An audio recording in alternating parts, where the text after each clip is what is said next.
ब्राह्मणवाद के खिलाफ अपनी लेखनी से विद्रोह करने वाले महान संत कबीरदास जी की वाणी आज भी जातिवाद और भेदभाव के खिलाफ संघर्ष का रास्ता दिखाती है। बहुजन परंपरा में कबीर जैसे महानायकों का जीवन हम सब के लिए एक प्रेरणा है। इसीलिए हम आपके लिए लेकर आए हैं बहुजन नायक कबीर के 10 ऐसे दोहे जो न सिर्फ जातिवाद, पाखंडवाद और ब्राह्मणवाद की मुखालफत करते हैं बल्कि हमें अन्याय के खिलाफ संघर्ष करने की प्रेरणा भी देते हैं। तो आइए शुरू करते हैं। जाति ने पूछो साधु की, पूछ लीजिए ज्ञान, मोल करो तलवार का, पड़ा रहन दो म्यान। कबीर कहते हैं कि ज्ञान का महत्व किसी की जाति या धर्म के आधार पर नहीं होता। ज्ञानी व्यक्ति की जाति और धर्म को किनारे करके उसका सम्मान करना चाहिए। कबीर उदाहरण देते हुए कहते हैं कि जिस तरह से मुसीबत में तलवार काम आती है, न कि उसको ढकने वाली म्यान, उसी तरह किसी मुश्किल में सज्जन का ज्ञान काम आता है, न कि उसकी जाति और धर्म। कबीर यहाँ ज्ञान पर सिर्फ ब्राह्मणों के एकाधिकार को चुनौती दे रहे हैं। वेद पुराणों को रटकर खुद को ज्ञानी कहने वाले ब्राह्मणवादियों ने इंसान और इंसान में जन्म के आधार पर भेद किया, लेकिन कबीर भेदभाव का नहीं, इंसान और इंसान में प्रेम का संदेश देते हैं। वो कहते हैं, पोथी पढ़ी पढ़ी जग मुआ, पंडित भया न कोई, ढाई आखर प्रेम का पढ़े सो पंडित होई। यहाँ कबीर बताते हैं कि लोगों ने तमाम पोथी पत्र और ग्रंथ रट लिए, लेकिन असल मायनों में कोई भी पंडित नहीं बन सका, क्योंकि उनके अंदर दूसरे इंसान के लिए प्यार नहीं है। कबीर कहते हैं कि इस खोखले ज्ञान की जगह अगर ढाई अक्षर के शब्द प्रेम को पढ़ लें तो आप असली पंडित बन जाएंगे, यानी समाज के सभी वर्गों जातियों के साथ समानता का व्यवहार करेंगे। लेकिन 15वीं शताब्दी में जब कबीर ये सब लिख रहे थे, तब कथित ऊंची जाति के लोग अछूतों की छाया से भी खुद को दूर रखते थे। किसी अछूत को देखकर ना जाने कितनी गालियां देते होंगे। इस पर कबीर कहते हैं, ऐसी बानी बोलिए मन का आपा खोए, औरन को शीतल करे आप हो शीतल होए। कबीर कहते हैं कि किसी भी व्यक्ति के लिए हमें ऐसी बातें नहीं बोलनी चाहिए जिससे सुनने वाले को दुख हो और आप अपना आपा ही खो बैठे। हमें हमेशा ऐसी वाणी बोलनी चाहिए जो सामने वाले को खुशी दे। जब आप दूसरे व्यक्ति से अच्छी बातें बोलेंगे तो आपको भी अच्छा लगेगा।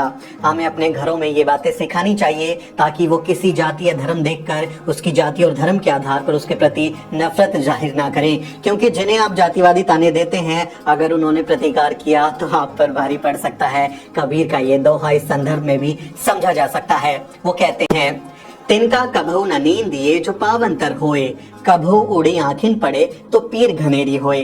कबीर कहते हैं कि हमारे पाँव के नीचे जो छोटा सा तिनका दबा हुआ रहता है, हमें उसकी भी कभी निंदा नहीं करनी चाहिए, उसके बारे में बुरा भला नहीं कहना चाहिए, क्योंकि यदि वही छोटा सा तिनका उड़कर हमारी आंखों में आ गया तो जबरदस्त दर्द झेलना पड़ेगा। यानी हमें आपस में बिना किसी द्वेष के रहना चाहिए और समाज में हर किसी का सम्मान करना चाहिए। किसी के साथ जाति के आधार पर, रंग के आधार पर, भाषा के आधार पर, मजहब के आधार पर भेदभाव नहीं करना चाहिए, क्योंकि जिसके साथ आप भेदभाव करते हैं, जिसके साथ आप अन्याय करते हैं, यदि उसने विद्रोह किया तो इस तिनके के समान वो आपकी आंखों में घुस जाएगा और आपको बहुत पीड़ा होगी। कबीर ये संदेश देते हैं और साथ ही हमें धैर्य रखने का संदेश भी देते हैं। वो कहते हैं, धीरे धीरे रे मना धीरे सब कुछ होए, माली सींचे सो घड़ा ऋतु आए फल होए। कबीर कहते हैं कि किसी भी काम को पूरा होने के लिए निश्चित समय जरूर लगता है, उससे पहले कुछ भी नहीं हो सकता। इसीलिए हमें अपने मन में धैर्य रखना चाहिए और अपने काम को पूरी निष्ठा से, पूरी ईमानदारी से करना चाहिए।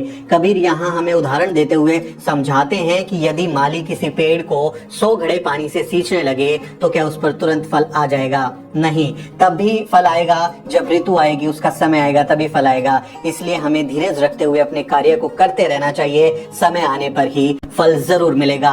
इस दोहे से हम ये भी समझ सकते हैं कि कबीर तर्क और विज्ञानवाद को वैल्यू देते हैं, वो उसको तरजीह देते हैं। हिंदू धार्मिक ग्रंथों में मुख से बच्चा पैदा होने, सूर्य को खा जाने और पहाड़ को उंगली पर नचाने जैसी कहानियों को बड़ा चढ़ाकर पेश किया गया है, लेकिन कबीर कहते हैं कि तर्क का इस्तेमाल करो और पाखंडवाद से दूर रहो।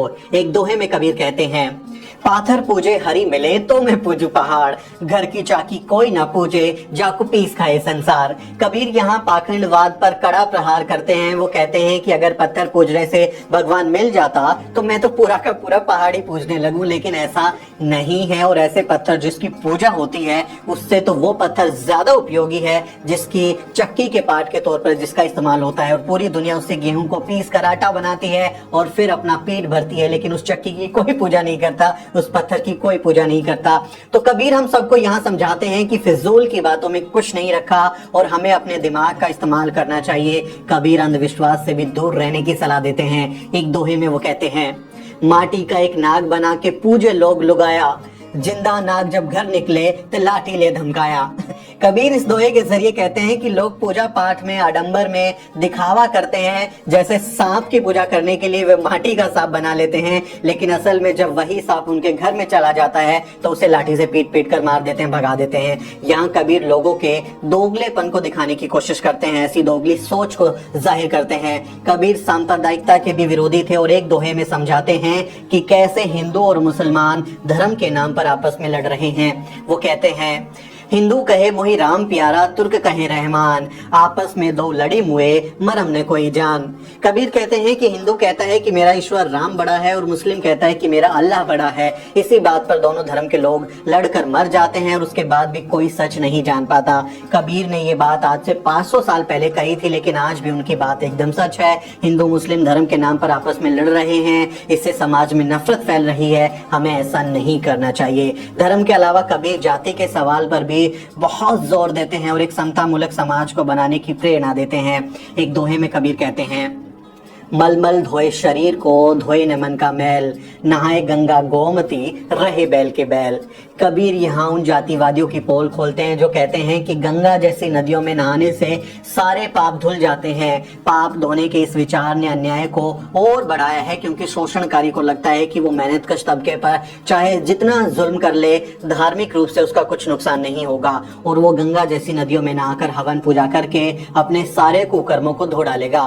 लेकिन कबीर इस मानसिकता पर चोट करते हुए कहते हैं कि गंगा या गोमती में नहाने से तुम्हारे मन का मैल नहीं धुलने वाला, फिर भी तुम एक बुरे आदमी रहोगे। कबीर ये भी बताते हैं कि कैसे पाखंडवाद के नाम पर कुछ लोग हमें बेवकूफ बनाते रहते हैं। एक दोहे में वो संदेश देते हैं, कबीरा कहे ये जग अंधा, अंधी जैसी गाय, बछड़ा था सो मर गया, झूठी चाम छटाए।